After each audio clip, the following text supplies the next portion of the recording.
नमस्कार, मैं हूं आपके साथ शिप्रा झा और आप देखना शुरू कर चुके हैं देश का पहला समझाने वाला बुलेटिन खबर तो समझिए। इस प्राइम टाइम बुलेटिन में हम आपको दिन भर की सबसे चर्चित खबरें दिखाते हैं और खबरों को विस्तार से समझाते भी हैं। तो आइए जल्दी से आज की 4 बड़ी खबरों को पहले शॉर्ट में देख लेते हैं और फिर खबर आपको विस्तार से आगे समझाएंगे। आज बुलेटिन में सबसे पहले समझिए, डबल इंजन की सरकार कितनी असरदार। मढ़ौरा से रेल इंजन कारखाने का महत्व आपको समझाएंगे। तेजस्वी के चेहरे पर किचकिच भी आपको बताएंगे और ईडी की छापेमारी के मायने आपको समझाएंगे। लेकिन शुरुआत सबसे पहले प्रधानमंत्री नरेंद्र मोदी एक बार फिर से बिहार के दौरे पर सिवान आ रहे हैं, जिसे लेकर एनडीए बेहद उत्साहित है। सिवान की धरती से पीएम मोदी 10,000 करोड़ से ज्यादा की योजनाओं की सौगात देंगे। सबसे पहले आप ये रिपोर्ट देखिए, फिर खबर तो समझिए। चुनावी साल में चौथी बार देश के प्रधानमंत्री नरेंद्र मोदी बिहार आ रहे हैं। 20 जून को पीएम मोदी सिवान में जनसभा को संबोधित करेंगे। पीएम के दौरे को लेकर एनडीए नेता उत्साहित हैं। जेडीयू ने अपने आधिकारिक सोशल मीडिया हैंडल से एक वीडियो जारी किया है, जिसमें सीएम नीतीश कुमार और प्रधानमंत्री का बेहतर तालमेल दर्शाया गया है, जो बताता है कि डबल इंजन सरकार से बिहार को कितना बड़ा फायदा हुआ है। चुनावी साल में चौथी बार बिहार आ रहे प्रधानमंत्री 10,000 करोड़ से ज्यादा की योजनाओं की सौगात देंगे।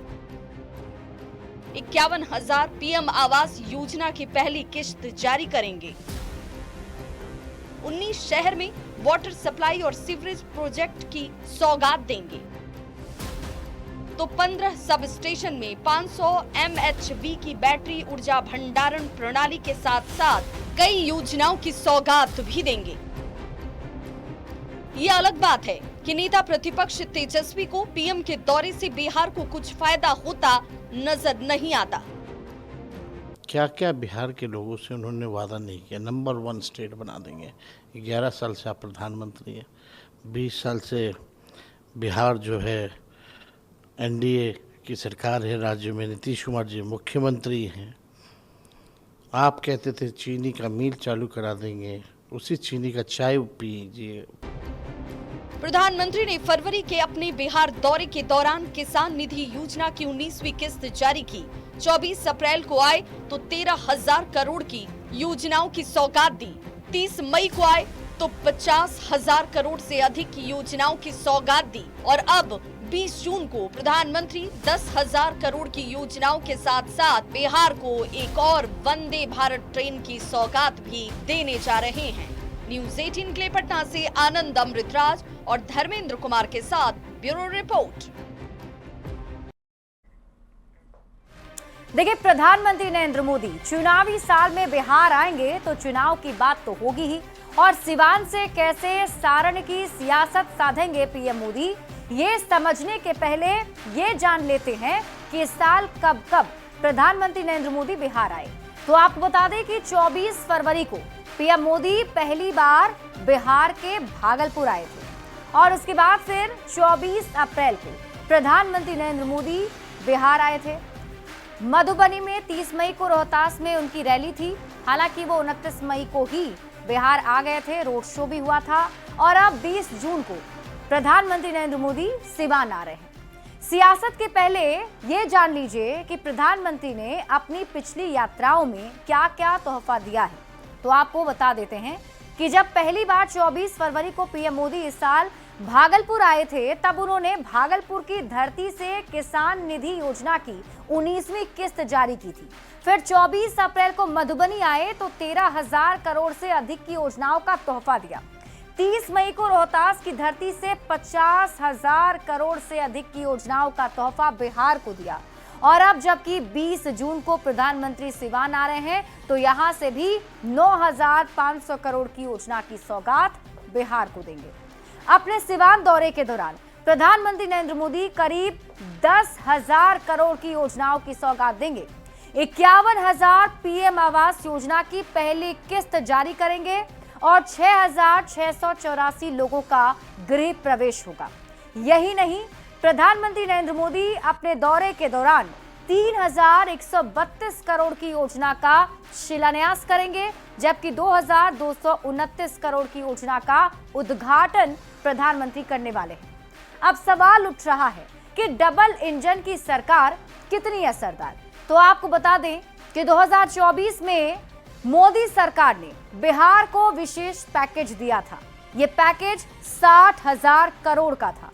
इसमें एक्सप्रेसवे के लिए 26,000 करोड़ रुपए बिहार को दिए गए, बाढ़ प्रबंधन के लिए 11,500 करोड़ रुपए दिए गए, 21,000 करोड़ का 2400 मेगावाट का पावर प्रोजेक्ट और 800 करोड़ का गया जी में उद्योग पार्क बनेगा। ये बजट में बिहार को मिला। अब सवाल ये भी उठता है कि 2005 के पहले और अब में कितना अंतर आया है। अगर हम प्रति व्यक्ति आय से देखें तो ये पता चलता है कि 2004 से 2005 में बिहार में प्रति व्यक्ति आय 7,914 रुपए थे, जो 2024-25 में बढ़कर 66,828 रुपए हो गया है। इसके साथ ही अगर सड़क की बात करें तो सड़क देखिए 2005 से 2010 के बीच में जो सड़कें बनी हैं वो करीब 23,606 किलोमीटर की और 1,925 किलोमीटर की सड़क की मरम्मती हुई है। तो ऐसे में अब बात करते हैं कि पुल कितने बने। देखिए 2005 से लेकर 2010 के बीच में बिहार में 1,671 पुल बने हैं। तो डबल इंजन की सरकार के जरिए बिहार का विकास किया जा रहा है, एनडीए का यह दावा है, तो विपक्ष इस पर सवाल उठा रहा है। बढ़ते हैं आगे और बात अगली खबर की। पीएम मोदी को बिहार के सिवान आ रहे हैं, तो अपने बिहार दौरे के दौरान पीएम मोदी छपरा के मढ़ौरा लोकोमोटिव फैक्ट्री में बन रहे रेल इंजन की पश्चिमी अफ्रीकी देश गिनी के लिए रवाना करेंगे। यानी कि डबल इंजन की सरकार में बना इंजन अब विदेश में दौड़ने जा रहा है। सबसे पहले आप ये रिपोर्ट देखिए, फिर खबर तो समझिए।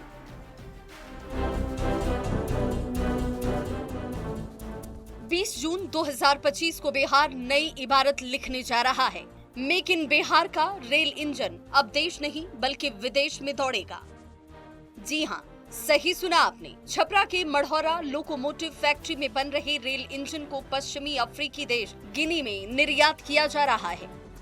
प्रधानमंत्री नरेंद्र मोदी 20 जून को रेल इंजन की खेप को रवाना करेंगे। मढ़ौरा डीजल लोकोमोटिव फैक्ट्री ने न सिर्फ भारतीय रेलवे को नई ऊर्जा दी है, बल्कि अब ये कारखाना भारत को वैश्विक लोकोमोटिव मैन्युफैक्चरिंग हब के रूप में स्थापित करने की दिशा में बढ़ रहा है।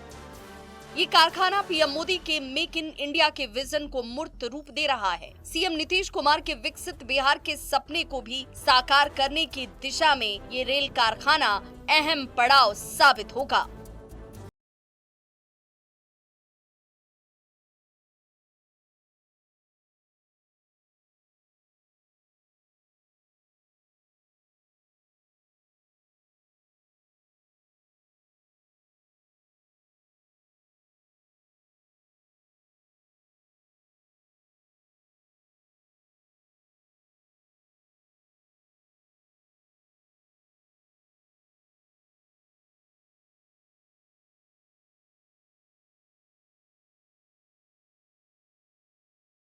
डील करीब 3,000 करोड़ रुपए की है।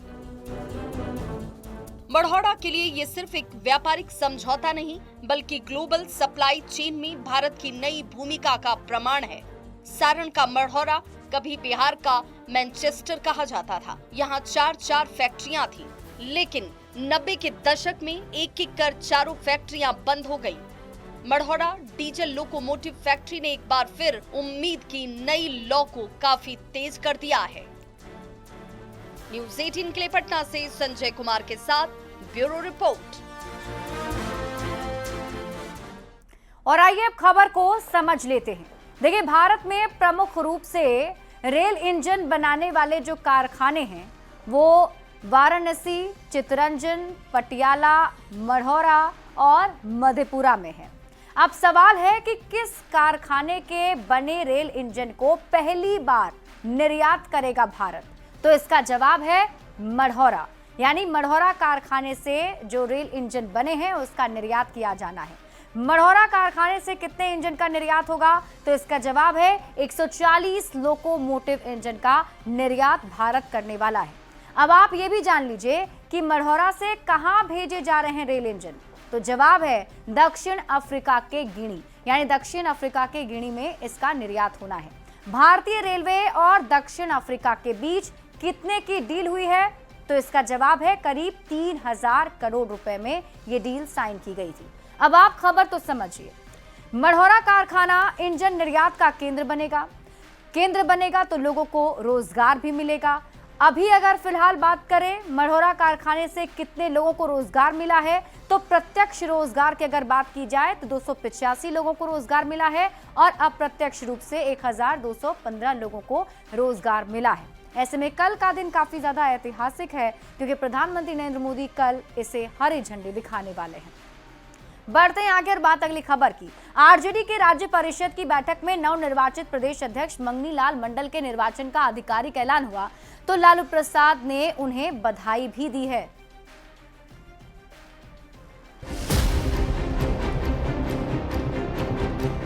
चुनावी साल में आरजेडी के राज्य परिषद की बैठक हुई। नवनिर्वाचित प्रदेश अध्यक्ष मंगनी लाल मंडल के निर्वाचन का आधिकारिक ऐलान हुआ। मौका था नवेले प्रदेश अध्यक्ष की ताजपोशी का, लेकिन लालू प्रसाद को चिंता अपने बेटे की ताजपोशी की दिखी। लालू ने कहा कि कोई कितना भी आलोचना कर ले, तेजस्वी को मुख्यमंत्री बनाना है। हर हालत में पार्टी के मुख्यमंत्री के रूप में बनाना है। वैसे तो ये कोई पहला मौका नहीं जब लालू प्रसाद ने तेजस्वी यादव को मुख्यमंत्री बनाने की बात कही हो, लेकिन सहयोगी कांग्रेस के नेताओं ने तब भी खुलकर तेजस्वी के नाम पर मुहर नहीं लगाई थी। एक बार फिर कांग्रेस प्रभारी अल्लावरू बुझवल बुझा के चल दी। आप लोग की कौन आप लोग का मुख्यमंत्री चेहरा आपके माइंड में फाइनल नहीं होगा, हमारे माइंड में तो कोई डाउट नहीं। जिस पर एनडीए के नेताओं ने जोरदार तंज कसा है। लोकतंत्र में इस तरह से तो होता नहीं है कि जिसको मन में आएगा उसको बना दीजिएगा। ये अपना घर का काम तो है नहीं, ये कम से कम सोच समझ करके इनको बयान देना चाहिए। एनडीए के नेताओं का कहना है कि पहले तो बिहार में मुख्यमंत्री की वैकेंसी नहीं है और दूसरा ये कि लालू जी पहले कांग्रेस से फरिया लें कि वो तेजस्वी को मुख्यमंत्री का उम्मीदवार मानते हैं या नहीं।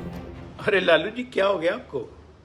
किसी भी कीमत पर नीतीश को हटाना है, किसी भी कीमत पर तेजस्वी को मुख्यमंत्री बनाना है। मुख्यमंत्री का पद नहीं हुआ क्या बाजार में बिकने वाला रसगुल्ला है कि किसी भी कीमत पर खरीदेंगे? अरे पहले कांग्रेस से निपटिए भाई, जो अभी तक मुख्यमंत्री पद की घोषणा पे तैयार नहीं हुई है। जनता तो आपको बाद में निपटा ही देगी चुनाव में। लालू प्रसाद ने एक बार फिर इच्छा जाहिर की है कि उनका बेटा मुख्यमंत्री बने, पर सवाल है कि साथ रहते हुए भी कांग्रेस के नेता खुलकर तेजस्वी यादव के नाम का समर्थन क्यों नहीं करते, जिसे लेकर एनडीए नेताओं को तंज कसने का मौका मिल जाता है। न्यूज़ 18 के लिए पटना से अमित कुमार और आनंद अमृतराज के साथ ब्यूरो रिपोर्ट। और आइए अब खबर को समझ लेते हैं और तेजस्वी यादव के नाम पर किचकिच को आपको समझाते हैं। देखिए, लालू प्रसाद तेजस्वी यादव को सीएम बनाने की बात कहते हैं। लालू प्रसाद की पार्टी महागठबंधन के बैनर तले चुनाव लड़ रही है और महागठबंधन में कांग्रेस भी एक साझीदार है। कांग्रेस के नेता तेजस्वी यादव के नाम का खुलकर समर्थन नहीं कहते हैं।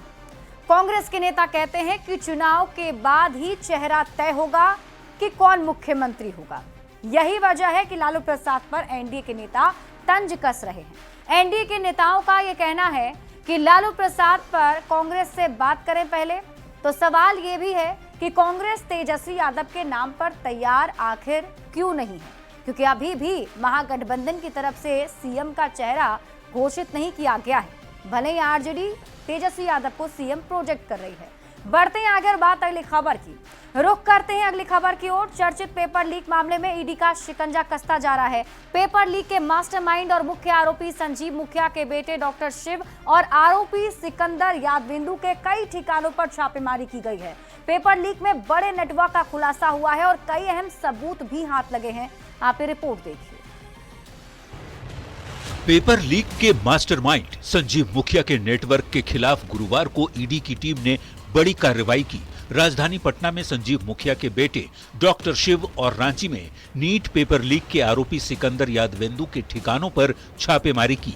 ईडी ने नीट 2024, सिपाही बहाली और बीपीएससी शिक्षक भर्ती पेपर लीक के तार भी खंगाले। दानापुर के जेनेक्स लैंडमार्क अपार्टमेंट में ईडी ने संजीव मुखिया के करीबी और पेपर लीक में अहम किरदार निभाने वाले सिकंदर यादवेंदु के फ्लैट पर लगातार 2 दिनों तक छापेमारी की और तीसरे दिन गुरुवार को फ्लैट नंबर 607 को सील कर नोटिस भी चिपका दिया। फ्लैट से सटे सर्वेंट क्वार्टर को भी टीम ने सील कर दिया। जो यादवेंदु जो सहयोगी है उसके घर को सील किया गया है। इसके अलावा और भी ठिकानों पे जो है इनकी कार्रवाई चल रही है।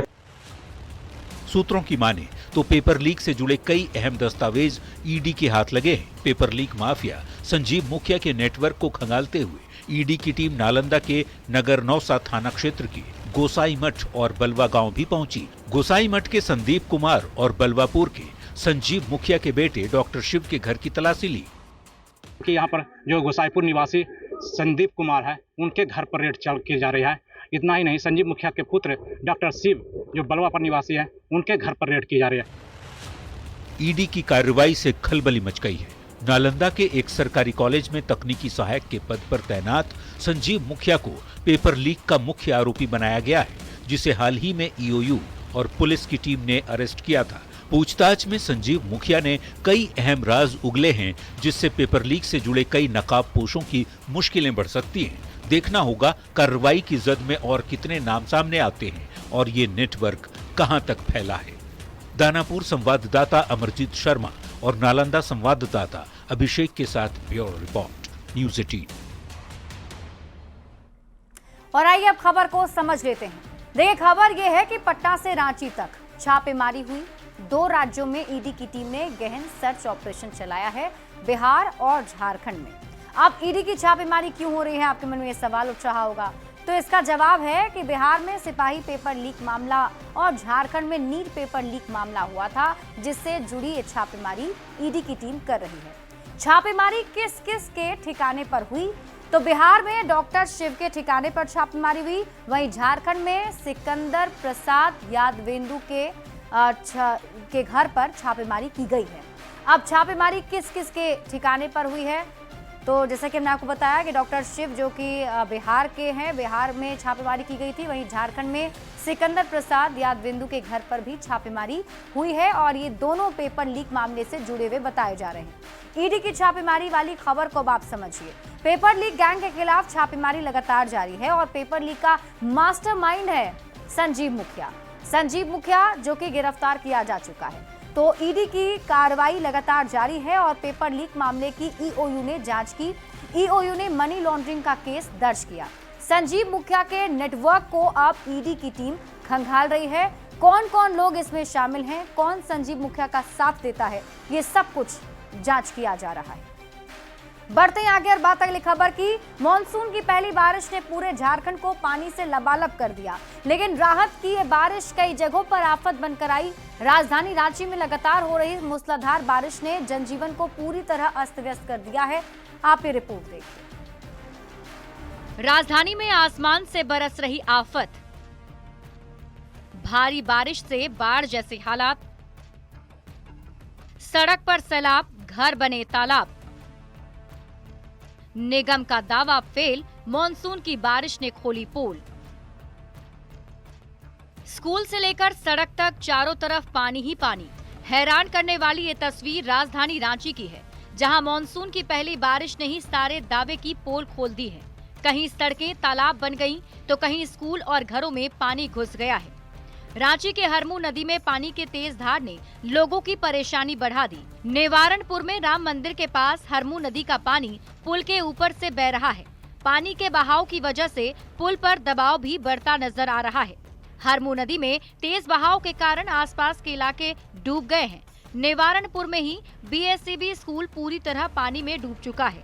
स्कूल के गेस्ट हाउस के सभी कमरे पानी में डूबे नजर आ रहे हैं। और देख सकते हैं कि जो प्रेशर है पानी का, कमरे के अंदर जो पानी है उस पानी का प्रेशर आप देख सकते हैं कि यहाँ पानी लगातार यहाँ से निकल रहा है और ये पानी यहाँ से निकलता हुआ देख लीजिए कि सारे कमरे जो हैं स्कूल में डूबे हुए हैं स्कूल के। रांची के रिंग रोड के पास भी हालात ऐसे ही हैं। सड़क पर घुटनों तक पानी जमा हो चुका है, जिसके कारण दोपहिया और चारपहिया वाहन बीच सड़क में ही फंस जा रहे हैं। सड़क से गुजरने वाले यात्री भी सवाल कर रहे हैं कि आखिर राज्य का ये कैसा विकास हुआ कि पिछले 24 घंटे के बरसात में सड़क जलमग्न हो गई। 15 नवंबर 2000 ईस्वी को झारखंड का निर्माण हुआ था तो सभी ने सोचा था कि 25 वर्ष के झारखंड में विकास तो जरूर होगा, लेकिन ये कैसे विकास की परिभाषा है कि सड़क ही तालाब में तब्दील हो चुका है। ये मुख्य सड़क है, यानी राजधानी रांची का ये सड़क है, सामने रिंग रोड है और उसके ठीक सामने। और इसी के साथ इस बुलेटिन में अभी के लिए बस इतना ही। आप देखते रहिए न्यूज़ 18।